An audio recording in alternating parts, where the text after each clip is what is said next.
Thank you for the patience, Jesse in San Jose. Jesse, hey, you're on with Willard and Dibs. How you doing? How you guys doing? Thanks for taking my call. I think the thing that's most frustrating to me is just the portion of the fan base that seems to just be so dumbfounded at last night's results, right? And so that means one of two things. They either didn't pay attention to what was happening all season, or they were just in denial, and maybe that kind of magical run this team went on a few years ago when they won the chip and nobody really thought that was possible. People just kind of held on to that, and maybe that would happen again. But, the notion of, this isn't who this team is. We shouldn't have been a 10 seed. If Draymond doesn't get suspended, they're not in the play-in. But this is exactly who they are, because that's exactly who Draymond is. He does things like this that puts this franchise in bad spots, right? So this is exactly who they were. They were the 10th best team in the West. And they got run off the court by an average at best team that was missing 2 rotation pieces.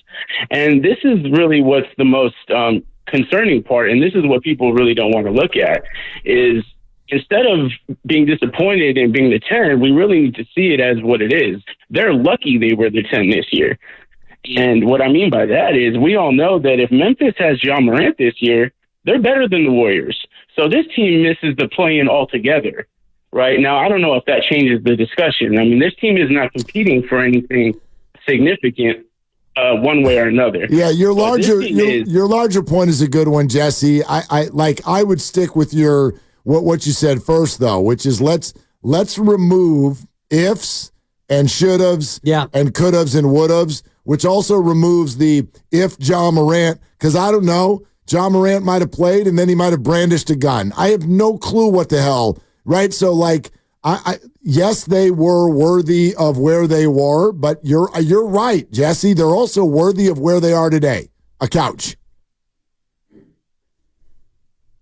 And Jesse's Thanks, gone. Okay, I thought Jesse was still there. And I think that we've reached the was portion of the show, because should and would and could, well, the should and the would and the could, it's all over because they weren't. And what they were is a 10 seed, and they were a team that had one of its best players unable to play for the majority of the first half because of anger management issues. Mm-hmm. And you had a number of other things that didn't go right, and it led you to the 10 seed, and then you had a chance to beat the 9, and you didn't show up. And you played a terrible game against your in-state rival, and now you're all making travel plans. Draymond suspension or not, the Warriors had plenty of them, to simply be what we called themselves. And in other words, still win 50 games like a healthy team when they beat the Bucks at home at the beginning of that homestand a few weeks ago. And then who were the teams that came in the next couple of nights? It was the Bulls. Remember DeMar DeRozan night? And who was it? The Spurs. The Spurs. Without Wembanyama. No, right, and then without Steph also, right? But you had plenty of opportunities to quote-unquote be themselves. What we realized in the lack of their ability to be themselves is that was themselves. Ooh, speak on it. Okay? I heard this from a professional golfer, I can't remember which, but years ago. The whole idea of mulligans. This is what goes through a golfer's head. You hit the ball and it goes into the woods, and you look at your playing partners and you go, hold on a second. That wasn't me. Let me take another one. Shout out Shaggy. And then you whack it right down the middle, and you go, there we go. That's me. No, they're both you. They're both you. And in fact, the first one is more you, because the second one is coming where you've just had a live warm-up swing, which means the percentage of your next shot is going to be higher. You know how to correct it now. So we do that. This is a mental defect of human beings. Oh, that wasn't me. Yes, it was. Yes, it was. When you yell at your kids, oh, that wasn't. Yes, it was. Yes, it was. Accept it, work on it. That's right. Be better, fix it. But don't act like it wasn't you. Especially after 82 games. Yeah, that was you. That is a part of you. Draymond being suspended, not showing up on certain games, needing to rest extra because guys are in their 30s. You can't do what we do on social media, which is only put our highlights up and go, that's me. No, that's not you. That's your vacation.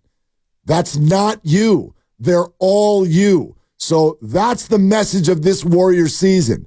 All of those things that you did, they're all you, including 0 for 10 last night in an elimination game. They go 3-1 on that trip.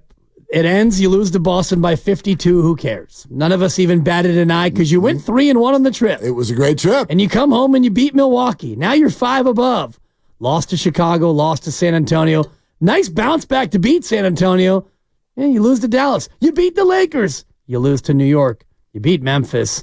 You lose to Indiana. You lose to Minnesota. All of a sudden, you're 2 games above. It's like in that little span, we went from they're back 3 in a row on the road. They beat Milwaukee. Oh, my God, they can't beat Chicago. They can't beat San Antonio without Wemby. But wait, there's more. They come back and they beat the Lakers. Nice little road win. They have been this team all year, up and down, up and down. The thing that gets me, and I'm still trying to get over it from last night, is, and I'm going to use my last should of the day. Okay. They should have won that game. You were playing better. They didn't have Malik Monk or the redheaded ninja. And yet, you got Keon Ellis. It wasn't even close. It was not even close. It wasn't even close. So all the shoulda, coulda, woulda, we're now left with was and did. And didn't. Correct? Yeah. Jim in San Rafael next with Willard and Dibs. Hey, Jim, what's cooking? Tim, but good. Right. Whatever. You know what I mean? No, I'm kidding. Sorry, Tim. I know. That's all right. You deserve better, Jim. Yeah, exactly. I'm just tired of people trying to blame the coaches for what is a trash roster and thinking that they had a chance to actually do anything this year. They have sucked for 2 years. What world is this actually a contending team? You know, I pray so hard that someone will give Klay a bag of money this year so that it takes it out of the Warriors' hands and they don't bring him back. Because if you keep him on the team, he is just going to suck the air out of the locker room and blockade the younger good players from playing, and he does not have the talent to back up his attitude anymore. This is a very interesting concept, and thank you, Tim or Jim. Yeah, a little bit of Ron Kroichick in his voice. Or whoever you are. Right. For those of you who are familiar with SF Chronicle writers and their voices, a lot of Kroichick in his game. There is a little Kroichick there. But this is basically what Steiny was saying during the handoff thingy. Steiny was saying, and it's like the Brandon Crawford thing with Farhan, and we'll ask Steve this. I now want to ask Steve this. Is Klay's presence and standing within the organization too big to allow others to grow and move forward? Is that a thing? Because I have sat here and said, I hope for the Warriors to keep Klay Thompson, but I want the role adjusted. And some of you are responding, Steiny included, I don't think that's possible. And here's what I'll say. I might be wrong. I'm willing to find out. Right. But I might be wrong. I think the Warriors can do it. I think they can do it, but I might be wrong. I don't think that it's whether or not the Warriors can do it, it's can Klay do it. Yeah. And just when you were laying that out, you had me thinking about a player that they recently got who had to do it. He had to come in and he had to do it. And it started with you coaching, and we thought in the offseason that maybe he wouldn't be able to do it. And Chris Paul played only 26 minutes a night, not as much as he's used to playing. He only started 18 games. He had never come off the bench before in his entire career in the regular season. So Chris Paul was able to, quote unquote, do it, but he's 38. Klay Thompson's not quite there. Klay will be 34. Is Klay ready to, quote unquote, do it? And by do it, that means take less than you can elsewhere, sublimate your ego, and have your role be diminished on a team where you made your bones as a 4-time champion and the rest of it. I don't know if he can do it. I know the team could do it. If the team got another two guard in who was younger and a better two-way player and more able to play 34 minutes, the team could do it, but could Klay?